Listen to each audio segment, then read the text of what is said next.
welcome again in the chapter Kingship, Caste and Class. This is the second part. तो first part में जो हम discuss करते family को डिस्कस करते हुए हमने उसको कंक्लूड किया था। तो अब हम बात करें स्ट्रक्चर ऑफ फैमिली और norms of family and kinship. तो जैसा कि हमने पहले भी डिस्कस किया था कि इस चैप्टर को पढ़ते समय ज़्यादातर जो चीज़ें हैं उन चीज़ों को हमें हमारे मॉडर्न टाइम से, कि हमारे आज की खुद की फैमिली कैसी है, उसका फैमिली का स्ट्रक्चर कैसा है, किन किन चीज़ों को हम फॉलो करते हैं, किन ट्रेडिशंस को हम फॉलो करते हैं, कौन से कस्टम्स को हम फॉलो करते हैं, उनके साथ आपको को रिलेट करना है ताकि चैप्टर इजीली समझ में आ सके। तो फर्स्ट पॉइंट है, they are defined in many ways such as in some societies cousins are regarded as relatives and in other societies they are not. तो कजन्स हैं वो कई जगह पे कई सोसाइटी में हैं, उनको रिलेटिव के रूप में, संबंधियों के रूप में कंसिडर किया जाता था और कई सोसाइटी में नहीं किया जाता था।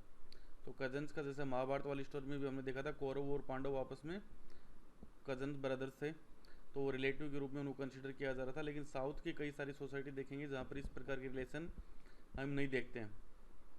इन the case of early societies, प्रारंभिक समाज में, it is easy for the historians to retrieve information about the families of elite class.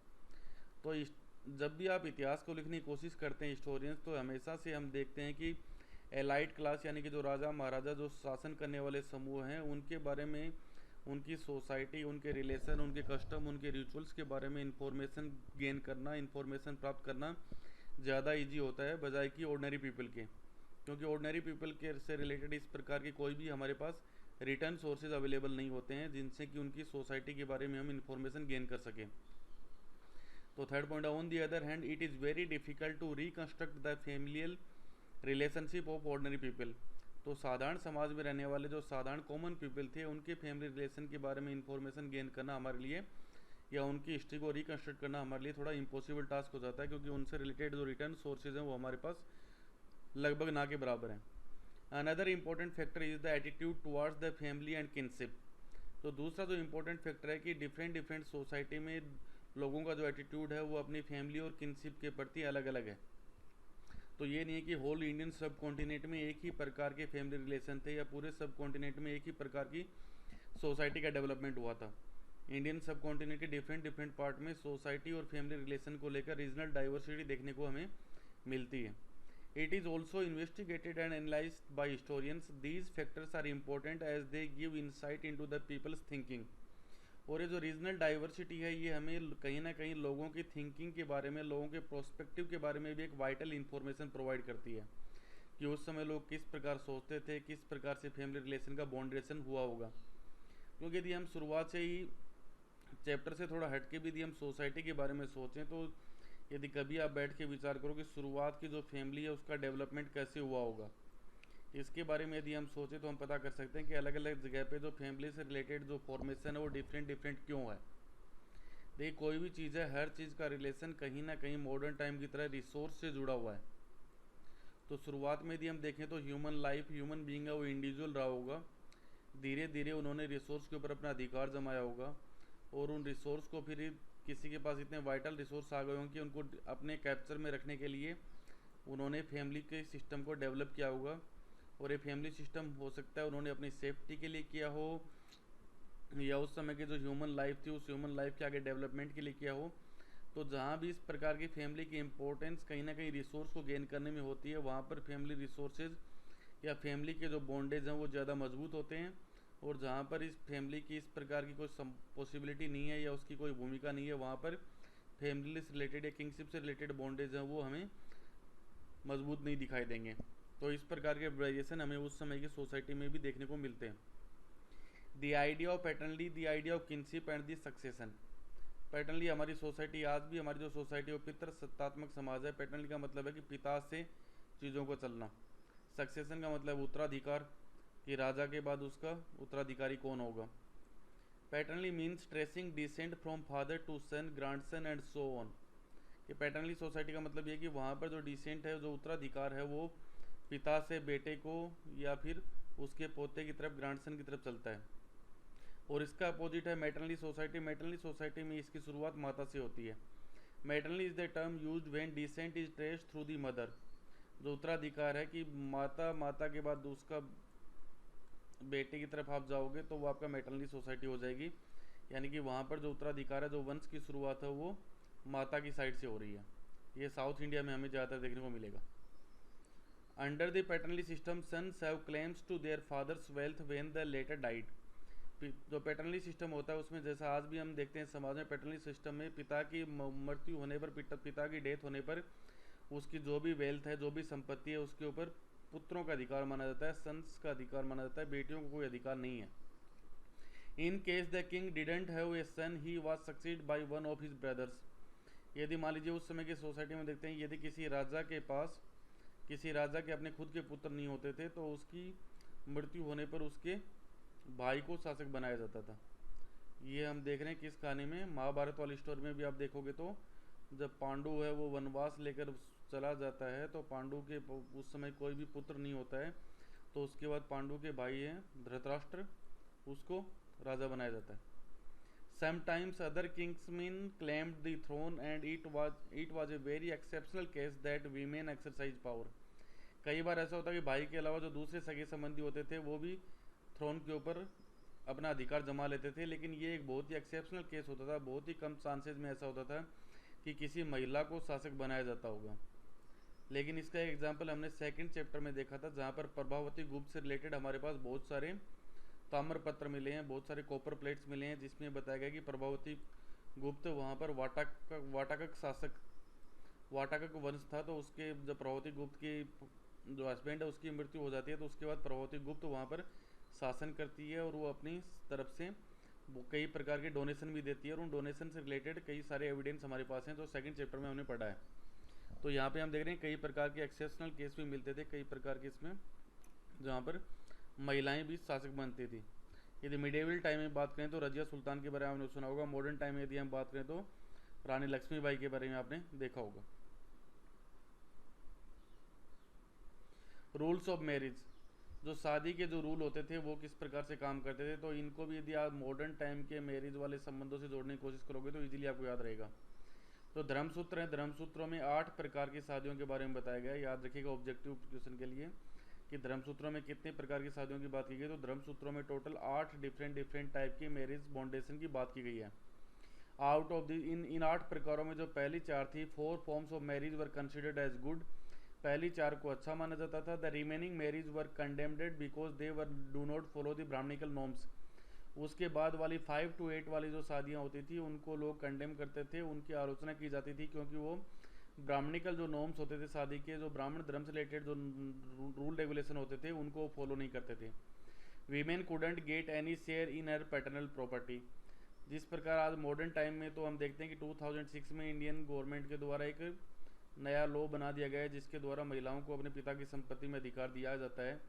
लेकिन बेसिकली यदि हम देखें तो आज भी हमारे यहाँ पर सोसाइटी में महिलाओं को या डॉटर्स को अपने पिता की पैटर्नल प्रॉपर्टी में कोई भी राइट नहीं होता है।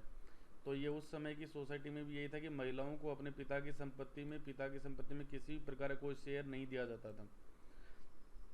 एक्सोगमी यानी मैरिजिंग आउटसाइड वाज कंसिडर डिजायरेबल। ये आज भी होता है कि अपना जो परिवार, अपना जो गोत्र समूह होता है उससे बाहर शादी करना डिजायरेबल माना जाता था। ठीक है। कन्यादान और the gift of a daughter in marriage was an important religious duty of the father. आज भी होता है, शादी के बाद कन्यादान किया जाता है। कन्यादान या अपने पिता को गिफ्ट के साथ विदा करना किसी भी पिता की इम्पोर्टेंट धार्मिक ड्यूटी मानी जाती थी। अब ये 8 फॉर्म्स ऑफ मैरिज है, उनमें से 4 आपकी बुक में दे रखी है, उनको हम डिस्कस कर रहे हैं। Here are the first, 4th, 5th and 6th को इसमें डिस्कस किया गया है। वो मैरिज फ्रॉम दी मनुस्मृति। तो ये 4 फॉर्म जो शादी के हैं किसमें, कौन सी बुक में दिए गए हैं, मनुस्मृति के अंदर दिए गए हैं, याद रखिएगा।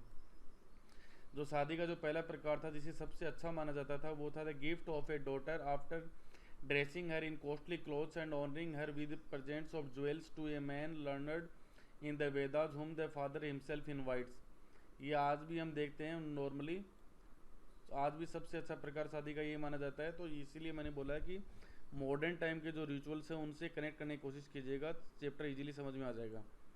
तो जो पहली शादी का प्रकार है जो जिसको सबसे उत्तम माना जाता था, सबसे अच्छा माना जाता था, उसमें यह था कि पिता होता था वो अपनी तरफ से पसंद किए गए दूल्हे को अपनी तरफ से पसंद किए गए जो ब्राइडग्रूम होता था, और उसके साथ केवल एक ही शर्त होती थी कि वो पर्सन एक तो वेदों में लर्नर्ड हो, जिसे वेदों की जानकारी हो, तो ऐसे व्यक्ति के साथ पिता अपनी पुत्री की शादी करता था और पुत्री को वो महंगे कपड़ों और ज्वेलरी वगैरह से सजाने के बाद उसे शादी की जाती थी।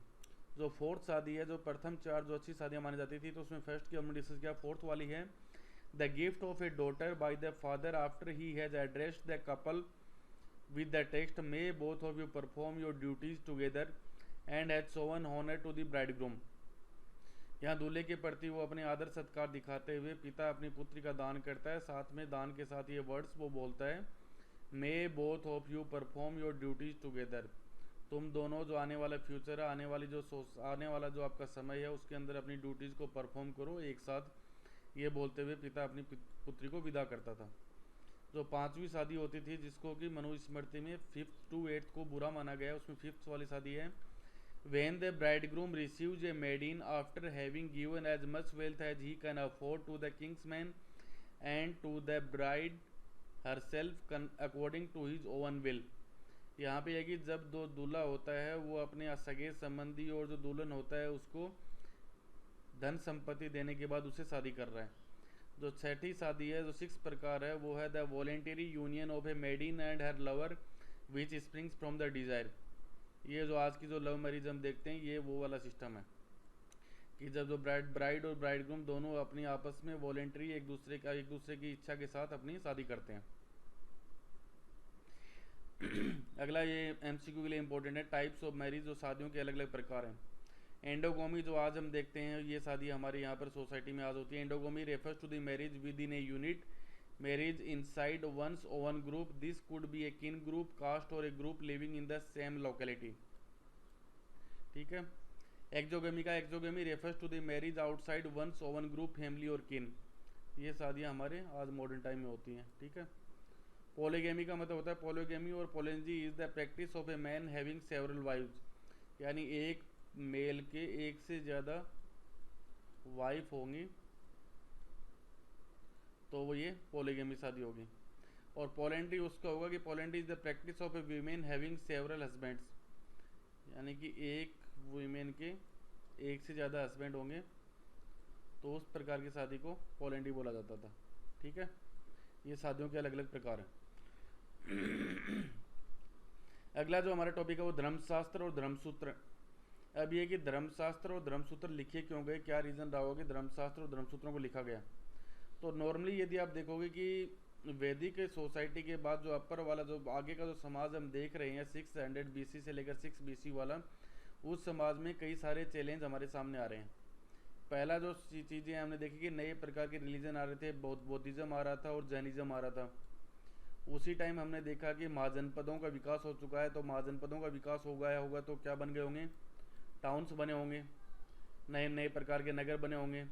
और टाउन्स के बारे में एक सिंपल सी आपने कहीं डेफिनेशन पढ़ी होगी कि शहरों में जब व्यक्ति निवास करता है तो उसका माइंड क्या होता है, फ्री माइंड होता है। वो अलग अलग, वो एक सोसाइटी से बाहर जाके चीज़ों के बारे में विचार करता है। तो जो ब्राह्मणिकल नॉर्म्स थे, उन नॉर्म्स को आगे कंसीडर करने के लिए, उन नॉर्म्स को फुलफिल करवाने के लिए उस समय धर्मशास्त्र और धर्मसूत्रों की रचना की गई ताकि सोसाइटी में उन नॉर्म्स को फुलफिल किया जा सके। तो दीज आर दी कोड्स, ये एक तरह से संहिताएं थी, कोड्स थे जिनको कि सोशल बिहेवियर के लिए लिखा गया था, meant to be followed by Brahmans in particular and society in general. तो धर्मशास्त्र और धर्मसूत्रों में वो वे कोड्स लिखे गए थे जो कि नॉर्मली ब्राह्मणों को फॉलो करने थे स्पेशली, और सोसाइटी को इन जनरल वे में इन कोड्स को फॉलो करना था। They are written in Sanskrit, इनको संस्कृत भाषा में लिखा गया था। With the emergence of the town people from near and far made to buy and sell their produce and share their ideas in the urban social environments। तो महाजनपद से पहले normally human being क्या है, विलेजेस के अंदर रहता है, तो विलेज के अंदर एक सोसाइटी रहती है और उसी सोसाइटी के वो नॉर्म्स को फॉलो कर रहा था। लेकिन अब टाउन्स का डेवलपमेंट होने के बाद मान लीजिए टाउन्स बन गए, तो टाउन्स में व्यापार करने के लिए एक व्यक्ति मान लीजिए जयपुर से आ रहा है, दूसरा व्यक्ति मान लीजिए कोलकाता से आ रहा है, और दोनों अलग अलग सोसाइटी को रिप्रेजेंट कर रहे हैं। तो दोनों जब आपस में मिंगल होंगे तो उनके विचारों का आदान प्रदान होगा। तो इस प्रकार से विचारों के आदान प्रदान होने से सोसाइटी के नॉर्म्स हैं वो टूटने लग गए थे। तो इन नॉर्म्स को वहाँ पे कंसीडर करने के लिए, इनेक्ट करने के लिए धर्मशास्त्र और धर्मसूत्रों को लिखा गया था। This might have led to the questioning of earlier beliefs and practices, कि शहरों में जब इस प्रकार से अलग अलग सोसाइटी के लोग मिलने जुलने लगे तो उन्होंने जो पुराने बिलीफ थे, पुरानी प्रैक्टिसेस थी, उनको उनके खिलाफ आवाज़ उठानी शुरू की होगी, उनके खिलाफ उन्होंने क्वेश्चंस उठाए होंगे। It was to meet the challenge that Dharmasutra and Dharmashastra were compiled. तो इसी चैलेंज को पूरा करने के लिए, इसी क्वेश्चनिंग जो हो रही थी उसका जवाब देने के लिए उस समय धर्मशास्त्र और धर्मसूत्रों की रचना की गई कि आपको ये धर्मशास्त्र और धर्मसूत्रों में ये कोड्स लिख दिए गए हैं और ये कोड सभी के ऊपर लागू होंगे जिन्हें everyone has to followed in general practice. Features of the gotra, ये भी आज हम सब देख रहे हैं, सभी के अपने अपने गोत्र होते हैं। तो गोत्रा वाला सिस्टम कैसे निकल के आया उसकी हम बात कर रहे हैं। जैसे किसी, मेरा गोत्र अमित कुमार पायल है, तो पायल एक गोत्र है मेरा। आप में से किसी का मीना एक गोत्र हो सकता है, किसी का वर्मा हो सकता है, किसी का शर्मा हो सकता है। These are the gotras. तो gotra refer to the name given to a particular group of people on the name of a Vedic seer as their forefathers as to establish kinship between them. जो शुरुआती वाले जो गोत्रा system था वो किसी न किसी वैदिक ऋषि के नाम से रखे गए हैं। ये गोत्रों की शुरुआत ब्राह्मणों से होती है, तो शुरुआती जो गोत्र हैं वो किसी न किसी वैदिक ऋषि के नाम से रखे गए हैं कि इस वैदिक ऋषि के बाद उस वैदिक ऋषि को उन्होंने अपने फोर फादर के रूप में, यानी कि हमारे पूर्वज हैं, और उनके नाम से उन्होंने अपने गोत्रों की शुरुआत की है। The system of gotra had significance to the women.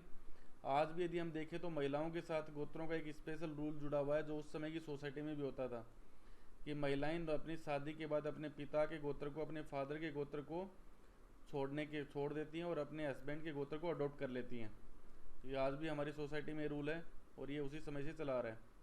Women were expected to take up the gotra of her husband upon marriage and gave up their fathers gotra. शादी के बाद महिलाएं अपने पिता के गोत्र को त्याग कर अपने हस्बैंड के, अपने पति के गोत्र को धारण करती थी। मेंबर्स ऑफ सेम गोत्रा कुड नॉट मैरी। आज भी सोसाइटी में होता है कि एक ही गोत्र के व्यक्ति आपस में शादी नहीं कर सकते थे। आज इस प्रकार की सोसाइटी में इस प्रकार की शादियाँ होती हैं। तो आप सबने ऑनर किलिंग का नाम सुना होगा, स्पेशली हरियाणा और राजस्थान में। ये ऑनर किलिंग वो है कि एक ही गोत्र के लड़के लड़कियां जब आपस में शादी करते हैं तो लोग अपनी ऑनर के नाम से, अपने सम्मान की रक्षा के नाम से उनकी क्या करते हैं, हत्याएं कर देते हैं, किलिंग कर देते हैं। तो ये रूल यहीं से पुराने समय से यही चला रहा है कि सेम गोत्र के व्यक्ति आपस में शादी नहीं कर सकते हैं। When we examine the names of the women married to the Satavahana rulers, लेकिन इसके भी हमें कुछ ना कुछ एक्सेप्शंस मिलते हैं और ये एक्सेप्शन हमें कहाँ मिल रहे हैं, साउथ इंडिया के अंदर। ठीक है, साउथ इंडिया में बहुत सारे अपवाद आपको मिलेंगे इस सोसाइटी को लेकर। इसीलिए मैंने बात की थी कि इंडियन सब कॉन्टिनेंट के सारे रूल रेगुलेशन पूरे सब कॉन्टिनेंट में लागू नहीं होते, उसमें बहुत सारी रीजनल डाइवर्सिटी है। When we examine the names of the women married to the Satavahana ruler, जब हम सातवान शासकों से शादी करने वाली महिलाओं के नामों को देखते हैं, we will find that many of them had names derived from their fathers gotra. तो इनमें से ज़्यादातर महिलाओं का नाम उनके पिता के गोत्र से शुरू हुआ है। Such as Gautama and Vashishti, ये महिलाओं के नाम है गौतमी और वशिष्ठी, जो महिलाओं के सातवान शासकों से शादियाँ की हैं। और एक गौतम और वशिष्ठी दोनों ही गोत्र उन्होंने अपने पिता के धारण किए हैं। तो यानी कि यहाँ पर हम एक्सेप्शन ये देख रहे हैं कि महिलाओं ने शादी के बाद अपने पिता के गोत्र को त्याग कर अपने हस्बैंड के गोत्र को धारण नहीं किया है, ये सातवान रूलर्स में। अगला जो फीचर है, they retained these names instead of adopting names derived from their husbands gotra as instructed by the Brahmanical rules. तो सातवान शासकों में जो रानियां हैं, उन रानियों ने ब्राह्मणिकल रूल्स के अकॉर्डिंग अपने पिता के गोत्र को त्याग कर अपने हस्बैंड के गोत्र को धारण नहीं किया है। Some of the women married to the Satavahana rulers belong to the same gotra. इसके अलावा दूसरा एक्सेप्शन हम ये देख रहे हैं कि सातवान शासकों से शादी करने वाली कई महिलाएं सेम गोत्र की हैं, एक ही गोत्र की हैं, जबकि ब्राह्मणिकल नॉर्म्स ये बोलते हैं कि सेम गोत्र के अंदर शादियां नहीं हो सकती हैं। तो ये भी साउथ इंडिया में हम देख रहे हैं। As it obvious this ran counter to the ideal of exogamy recommended in the Brahmanical text. तो ये तो हम देख रहे हैं कि एक्सोगोमी का मतलब है कि अपनी फैमिली किनशिप से बाहर शादी करना। तो यहाँ पर एक्सोगोमी का केस नहीं हो रहा, एंडोगेमी हो रहा है कि वो अपने किनशिप के अंदर, अपने परिवार के अंदर ही शादियाँ हो रही है। तो साउथ इंडिया में यदि आप देखोगे तो हिंदुओं में भी इस प्रकार की शादियाँ मॉडर्न टाइम में भी आपको देखने को मिल जाएंगी कि अपने जो रिलेटिव होते हैं, जैसे वो अपने मामा के बेटे से शादी कर लेना, बुआ वगैरह, इस प्रकार की शादियाँ साउथ इंडिया में आपको बहुत सारी। महाराष्ट्र इधर में जाओगे तो मराठों में भी इस प्रकार की बहुत सारी शादियाँ आप देख सकते हो। यदि कभी आपको जाने का मौका मिले या वहाँ की सोसाइटी के बारे में जानने का मौका मिले तो आप गूगल भी कर सकते हो, वहाँ पर इस प्रकार की शादियाँ आज भी होती हैं। In fact, it exemplified an alternative practice that of endogamy or marriage within the king group। तो ये जो शादी है, जो एक ही किंग ग्रुप के अंदर, एक ही परिवार के अंदर जो शादियाँ होती हैं, इनको जैसे हमने पहले भी बात की थी कि एंडोगोमी बोलते हैं। तो ये हमें साउथ इंडिया में सातवाहन शासकों में देखने को मिलती है।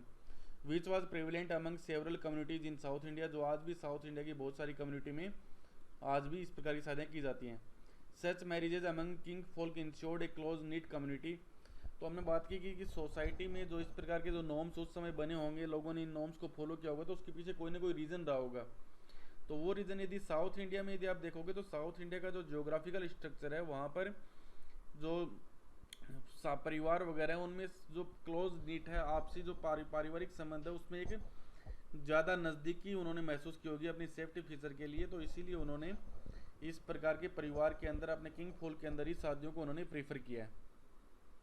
Inscription evidence regarding the inheritance of गोत्रा अमंग सातवान।